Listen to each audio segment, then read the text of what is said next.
Resilience is a leadership strategy.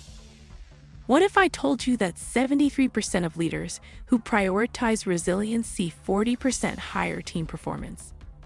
And yet, most leaders are still running their teams like it's 1995, grinding until something breaks. Well, here's the thing. The best leaders aren't just managing people. They're building unbreakable teams, and it all starts with one skill. Welcome to 2025, where your team is juggling AI disruption, remote work chaos, and economic uncertainty, all before their morning coffee. But here's what's wild. While most teams are barely surviving, some are absolutely crushing it. What's their secret? They've cracked the code on resilience.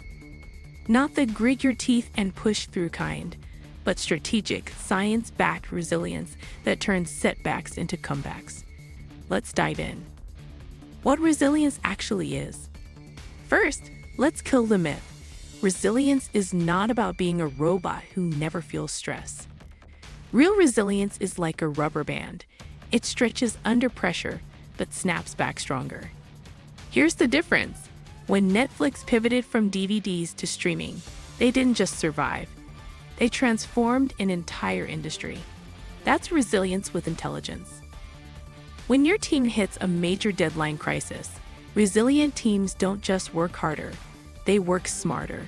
They pause, assess, adapt, and execute. It's the difference between a team that burns out and a team that levels up. And as a leader, you're either building this muscle in your people, or you're accidentally creating fragile teams that shatter at the first real challenge. The science behind resilient teams. Here's what Harvard Business Review found. Teams with high psychological resilience are 76% more likely to engage fully at work and 40% less likely to experience burnout. But here's the kicker. Resilience isn't built through motivational posters.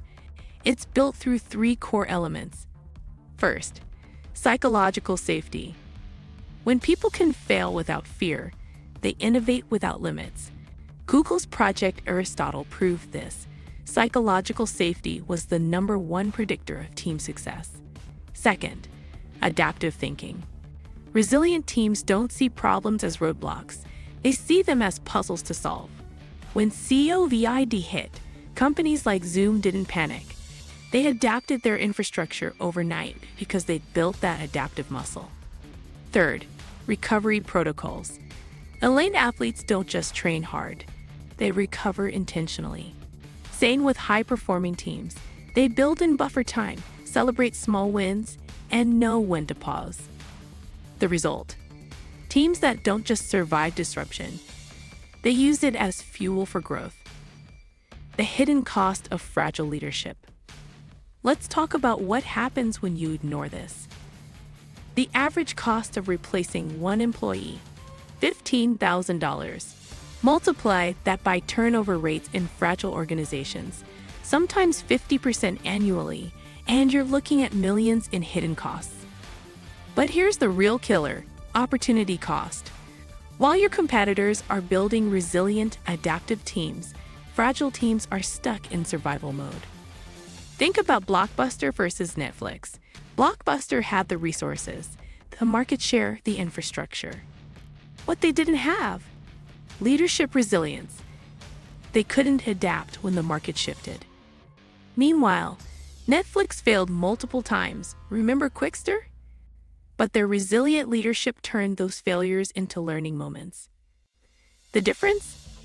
One company is worth $150 billion. The other doesn't exist. How to build resilience as a leader. So how do you actually build this in your team? Here are 4 game-changing strategies. Strategy 1.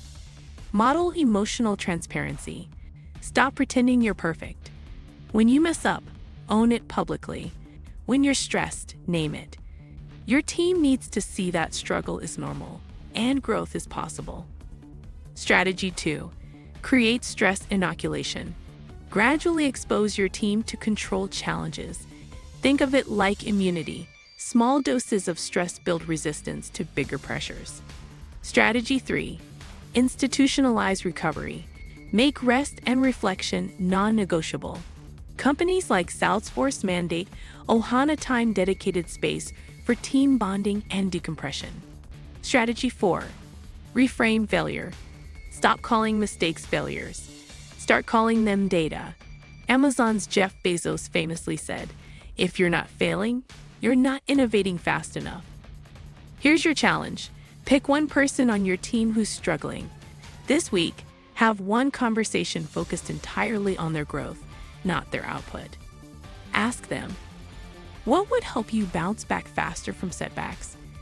Then actually listen and implement. Because here's the truth, resilient teams aren't born, they're built.